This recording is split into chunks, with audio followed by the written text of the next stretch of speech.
안녕하세요. 잘하는 공부, 잘 나가는 공부방 잘공입니다.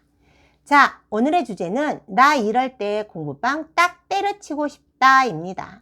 제가 며칠 전에 영상에 정말 공부방은 나의 은혜이고 나에게 새로운 생명을 주는 매개체이다 라고 영상을 올렸는데, 공부방도 역시 선생님과 학생들, 선생님과 학부모, 사람과의 관계이기 때문에 참 삶에 변수가 많이 있습니다.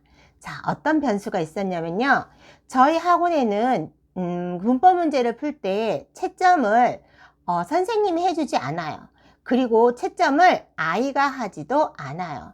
엄마가 채점을 다 해주면 아이는 그 집에 가서 채점한 문제 중에 틀린 문제, 틀린 이유, 왜 틀렸는지, 내가 틀렸는데 그 틀린 게 왜 답이 아닌지 이유를 써와야 합니다.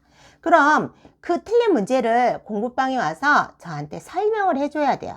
그럼 그 설명이 옳은 설명이면 통과가 되는 거고, 그 설명이 대충 때려 맞추는 식으로 아이들이 설명하는 거라면 불통이어서 다시 영상을 듣고 연습을 한 다음에 선생님한테 와서 코칭을 받아야 합니다.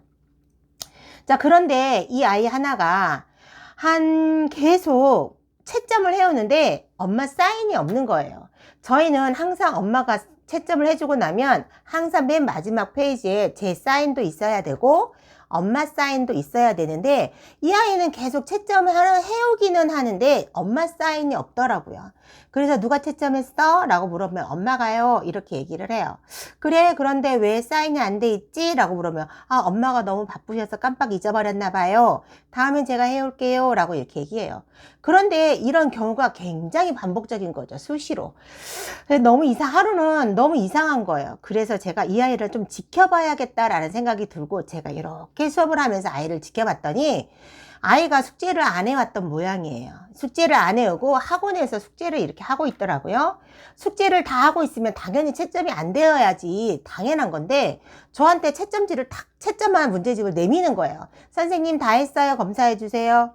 그런데 분명히 제가 조금 전에 학원에 도착했을 때 그 아이를 지켜본 바에 의하면 그 아이는 문제를 풀고 있었거든요. 숙제를 안 해와서 학원에서 문제를 풀고 있었는데 제가 못 본 척한 거였거든요. 그런데 그 문제를 동그라미를 다 쳐가지고 맞았다 해온 거예요. 그래서 제가 아이한테 물었어요. 이거 채점 누가 했어? 엄마가요. 언제 했어? 어젯밤에요. 그래, 다시 한번 물어볼게. 이거 누가 채점했어? 엄마가요. 언제 채점했어? 어젯밤에요. 그런데 잘공아, 내가 지금 마지막으로 물어볼 거야. 다시 물어볼 테니 솔직하게 대답해 줬으면 좋겠어? 하고 또 물어봤어요. 그랬더니 똑같은 대답을 하는 거예요. 이 물음을 한 5번, 6번 한 것 같아요. 그래서 눈 하나 깜짝 안 하고 거짓말을 하는 거예요. 그래서 제가 그 자리에서 바로 엄마한테 카톡을 했어요. 어머니, 잘공이가 문제를 풀어왔는데 채점 언제 해주셨어요? 하고 문자를 줬더니 엄마가 답이 왔어요. 최근에는 채점해 준 기억이 없는데요? 이렇게 얘기를 하는 거예요. 어젯밤에 오늘 학원에 와야 되기 때문에 어젯밤에 어머니 채점해 주셔야 되는데 어젯밤에 채점해 주셨나요? 하고 카톡으로 여쭤보니까 엄마는 최근에는 채점해 준 적이 없다는 거예요. 그게 최근이라고 하는 거 보니까 한 달은 넘은 것 같아요. 그래서 그 아이한테 다시 물어봤어요. 그걸 증거를 딱 보여준 거죠. 자, 엄마랑 나랑 문자한 대화를 보렴. 자, 언제 채점했다고? 그러니까 아이가 아무 말 하지 않는 거예요. 제가 이렇게 증거를 확실하게 해가지고 아이한테 내밀기 전까지는 아이는 끝까지 자기 엄마가 해줬다고 우기는 거예요. 참 가슴이 씁쓸하더라고요. 근데 아이가 진도도 늦기도 하고 아이가 학년이 좀 높기도 하고 해서 제가 그냥 주의사항만 주고 보냈어요. 다음에 이런 일이 있을 경우에는 선생님이 용납하지 않을 거야. 다음에 이런 일이 없도록 하고, 차라리 숙제를 안 하거나 엄마한테 채점을 못 받았을 경우에는 솔직하게 말해주고 다음에 해오면 돼. 굳이 거짓말을 해가면서까지 선생님을 속이고 네 자신을 속일 필요는 없어. 다음부터 이러지 않았으면 좋겠다 하고 잘 타일러서 보냈어요. 그런데 또 오늘 또 똑같은 일이 발생이 된 거예요. 요즘에 이런 일이 참 많이 일어나요. 학생이 딱 늦게 들어오는 거예요. 수학학원 갔다가 오는 시간이 늦어가지고 몰래 저한테 인사하지 않고 몰래 자리에 들어가서 몰래 앉아서 막 뭔가를 하는 거예요. 그래서 저 아이가 늦게 도착했구나. 시계를 보니까 얼추 5시 15분 정도 됐네? 라고 그 아이를 계속 지켜보고 있었거든요. 그런데 그 아이는 나한테 오지를 않는 거예요. 그래서 제가 그 아이한테 또 말했어요. 잘공아, 나한테 검사하러 와야지. 빨리 코칭 받으러 와. 이렇게 얘기하니까 잘공이가 와서 뭔가를 이렇게 코칭을 받으러 왔는데 통과를 하지 못했어요. 그래서 계속 그게 불통이 된 거예요. 그런데 학생이 많다 보니까 이 학생 봐주고 저 학생 봐주고 이 학생 봐주고 저 학생 봐주고 10분이 가고 30분이 가고 1시간이 가면 저도 정신이 없어서 그 아이를 놓칠 때가 있어요. 잘공이를 놓칠 때가 있어요. 그런데 이제 학원이 어느 정도 7시 반이 되니까 마무리할 때가 돼서 잘공아, 오늘 나한테 검사한 것도 별로 없는데 오늘 체크리스트 체크한 것이 없는 것 같아. 빨리 체크리스트 가지고 와. 이렇게 얘기하니까 아이가 체크리스트를 가지고 오는 거예요. 그래서 제가 그 체크리스트를 보면서 오늘 뭐 했지 하고 이렇게 체크를 하는데, 선생님 오늘 런트리드도 했어요. 선생님 오늘 암송도 했어요. 선생님 오늘 받아쓰기도 했어요. 선생님 오늘 ELSD도 했어요. 선생님 오늘 뭐도 했어요. 선생님 오늘 뭐도 했어요. 다 체크해 주세요. 사인해 주세요. 이렇게 얘기를 하는 거예요. 그런데 저는 이 아이를 통과한 기억이 없거든요. 그리고 제가 나한테 와서 받아쓰기 하거나 체크해 준 기억이 없거든요. 그래서 제가 아이한테 물었어요. 잘공아, 너 오늘 이거 체크받은 거 맞아? 나 오늘 너한테 이거 받아쓰기 한 걸 받은 적이 없는데? 이렇게 얘기하니까 이 아이가 눈을 크게 뜨고 저를 막 부라리는 거예요. 제가 아까 채점 해가지고 선생님 드렸잖아요. 선생님 정신없어서 잊어버린 거 아니에요? 이렇게 정말 내가 마치 뭔가를 큰 잘못을 한 것처럼, 내가 뭔가 착각을 하고 이 아이를 불이익을 주는 것처럼 큰 소리를 막 내면서 얘기를 하는 거예요. 그래서 얼핏 그래, 내가 정신이 없어서 애를 놓쳤나 이런 생각이 들면서 곰곰이 생각해 보니까 아무리 생각해도 제가 오늘은 체크해 준 기억이 없는 거예요. 그래서 잘공아, 내가 다시 물어볼게. 너 오늘 받아쓰기 했어? 그럼 받아쓰기 한 거 줘봐. 제출했잖아요. 아까도 말했는데 또 물어봐요? 이렇게 얘기를 하는 거예요. 그래? 그럼 너희들이 오늘 채점하고 그리고 나서 테스트 본 거는 내가 테스트 용지 보는 공간에다가 항상 꽂아 놓는데, 내가 항상 이 공간에 꽂아 놓는 거 비우거든. 하루가 지나면 비우고 하루가 지나면 비우는데, 이 안에, 이 케이스 안에 네가 받아쓰기를 해서 나한테 제출했다면 네 받아쓰기 용지가 있어야 돼. 자, 이거를 줄 테니 자, 찾아와 보렴 하고 걔를 줬어요. 그랬더니 이 아이가 뜨끔뜨끔하면서 가만히 서 있는 거예요. 어서 찾아봐 라고 얘기를 하니까 막 그걸 뒤적뒤적 하는 거예요. 그런데 폼새가 알잖아요. 우리들 딱 보면 애기가 거짓말을 하는 건지 아이가 뻥을 치는 건지. 우리 이렇게 공부방 오래 하다 보면 아이 행동이나 아이 말투만 봐도 딱 눈치채잖아요. 쭈뼛쭈뼛 그 종이 한 장 한 장 넘기면서 자기 거를 찾더라고요. 그래서 이 아이가 나한테 거짓말하고 뻥을 쳤구나 라고 이제 마음속으로 생각을 해야 됐고, 어쨌든 증거물이 있어야 이 아이를 나무랄 수도 있고 이 아이에게 뭐라 할 수가 있기 때문에 가만히 지켜봤어요. 그랬더니 그 아이는 그 종이를 끝까지 다 훑어보니 선생님 제 거 없어요 이렇게 얘기를 하는 거예요. 그래? 나는 분명히 매일매일 이 통을 비워. 그래서 오늘은 니네들이 나한테 준 체크하거나 받아쓰기 하거나 하는 걸 나는 테스트한 용지를 여기다 모아놓거든. 여기 없으면 너는 나한테 거짓말을 한 거거나 너가 나를 속이려 한 거야. 맞지? 물어봤더니 그런 것 같아요. 이렇게 얘기를 해요. 그래서 제가 그거를 꺼내서 진짜 종이 한 장 한 장 보여주면서 이거 네 거야? 아니요. 이거 네 거야? 아니요.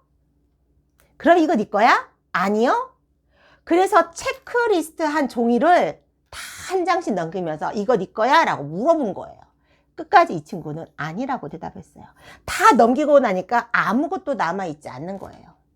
자, 이 결과물이 이렇게 나왔는데 너는 어떻게 되는 거야? 그때서야 아이가 눈을 끄뻑끄뻑거리고 있는 거예요. 그래서 제가 잘공아, 네가 만약에 나한테 제출했다면 여기에 있어야 되는데 내가 한 장 한 장 다 뒤집어 봐도 네 거는 없었어. 그럼 결과는 네가 나한테 거짓말을 한 거야 라고 얘기를 하니까 가만히 있는 거예요. 그때도 잘못했다는 말을 하지 않더라고요. 그럼 너 받아쓰기 오늘 했는데 선생님이 깜빡 잊어버리고 체크를 못한 거야? 선생님이 정신없어서 너를 놓친 거야? 라고 물어보니까 그때서야 받아쓰기 안 했어요. 이렇게 눈 하나 깜짝 안 하고 얘기를 하는 거예요. 반성의 느낌도 얼굴에 하나도 없는 거예요. 우와, 그럴 때 정말 머리가 김이 모락모락 나는 거예요. 그러고 나서 가만히 생각해 보니까 오늘이 목요일이니까 화요일 날에도 그렇게 애가 갔던 거예요. 제가 했잖아요. 선생님 정신없어서 체크 못한 거예요. 빨리 체크해 주세요 했던 거예요. 이게 계속 반복인 거죠. 그래서 꼬리가 길어서 꼬리가 밟힌 거예요, 오늘. 그 아이를 보면서 머리가 까매지면서 할 말이 없더라고요. 이 아이를 당장 혼내켜야 되나? 이 아이를 어떻게 해야 되나? 라는 생각이 들면서 참 가슴이 답답하기도 하고, 이게 나무래야 되는데 할 말이 없는 거예요. 이럴 때 정말 공부방을 때려치고 싶더라고요. 그래서 정말 제가 회초리를 들고 너 이렇게 한 번만 더 거짓말하고 이러면 나한테 다음에 회초리로 맞을 줄 알아? 다음엔 차라리 못했으면 솔직하게 못했으니까 내일 해올게요 라고 말을 해줘 라고 제가 얘기했더니 알았다는 거예요. 그리고 아이를 보냈는데 이럴 땐 정말 공부방 때려치고 싶죠. 아이가 나를 정말 기만했구나. 이것도 하루도 아니고 이틀도 아니고 꾸준히, 이게 꾸준히 나를 속이다 보니까 선생님이 정신없어서 넘어가다 보니 한 번 거짓말하게 되고 두 번 거짓말하게 되고 수시로 아이는 선생님이 정신없어서 놓친 거예요 하면서 저 탓을 하면서 넘어간 거였죠. 그런데 그게 꼬리가 길다 보니 밟힌 거죠. 아이가 나를 이렇게, 나이도 어린 아이가 나를 이렇게 기만하는 걸 생각하면 기분이 나쁘면서 정말 화가 나더라고요. 그리고 나서 제가 다 때려치우고 밤에 정말 모자 탁 눌러쓰고 운동을 갔어요. 저는 밤마다 1시간씩 걷고 오거든요. 그래서 밤에 이렇게 걸으면서 이런저런 생각을 해봤어요. 그래, 그렇게 모자란 아이니까 나한테 보내졌겠지. 그래, 너가 공부가 얼마가 하기 싫고 와서 때우다 가다 보니 나한테 혼날 것 같으니까 또 저렇게 거짓말을 했나 보다. 그래, 그럴 수 있지. 그래, 네가 거짓말을 해서 나를 기만하는 것 같지만 내가 그래서 당장 너를 자르고 싶지만 내가 받는 수강료 안에는 너를 가르치는 그 몫의 수강료만 아니었을 거야. 분명 이렇든 아롱이면 아롱이, 다롱이면 다롱이대로 나름대로 타독타독거리며 또닥또닥거리며 사람 만들어주라고 주는 수강료였겠지. 단지 지식만 배우라고 보낸 그런 수강료가 아니었을 거야. 그렇게 공부만을 추구하고 아주 잘하는 걸 하면 저기 동네 어학원이나 유명한 학원들을 다니지 나한테 왜 보냈겠어. 사람 만들어주고 자기 주도 해주고 차곡차곡 다듬어져 아이를 가르치라고 준 수강료에 포함이 되어 있었겠지. 그것 또한 수강료에 포함되어 있는 값이다 생각을 하니 좀 화가 덜 나더라고요. 그렇게 생각을 하니 좀 이해를 하면서 그 아이를 다시 얼굴을 볼 수 있겠더라고요. 그렇게 생각하기 전에는 정말 화가 나서 그 아이를 어떻게 다음 보지? 이 아이를 어떻게 다스리지? 이 아이를 어떻게 그걸 때려 고치지? 라고 생각을 한 거예요. 그래, 내가 때려 고치는 것보다는 처음엔 그럴 수도 있지. 아이들이다 보니까 따독따독 하면서 만들어서 이 사람 만들어서 내보내는 값이니 내가 조금 더 인내하고 내가 조금 더 고뇌하고 아이를 어떻게 더 잘 지도해 봐야겠구나 라는 생각이 들더라고요. 그러면서 마음이 차분해지더라고요. 여러분의 공부방이나 여러분 학원에 이런 아이들 없나요? 이럴 때 선생님은 과연 어떤 지혜로움을 아이한테 보여주시고 어떻게 대처하시는지 저는 너무 궁금해요. 혼자 공부방을 운영하다 보니까 이렇게 참 가슴이 답답하거나 난감한 일이 있을 땐 참 누구한테 상의하기가 참 어렵더라고요. 누구한테 지혜를 구하기가 참 힘들더라고요.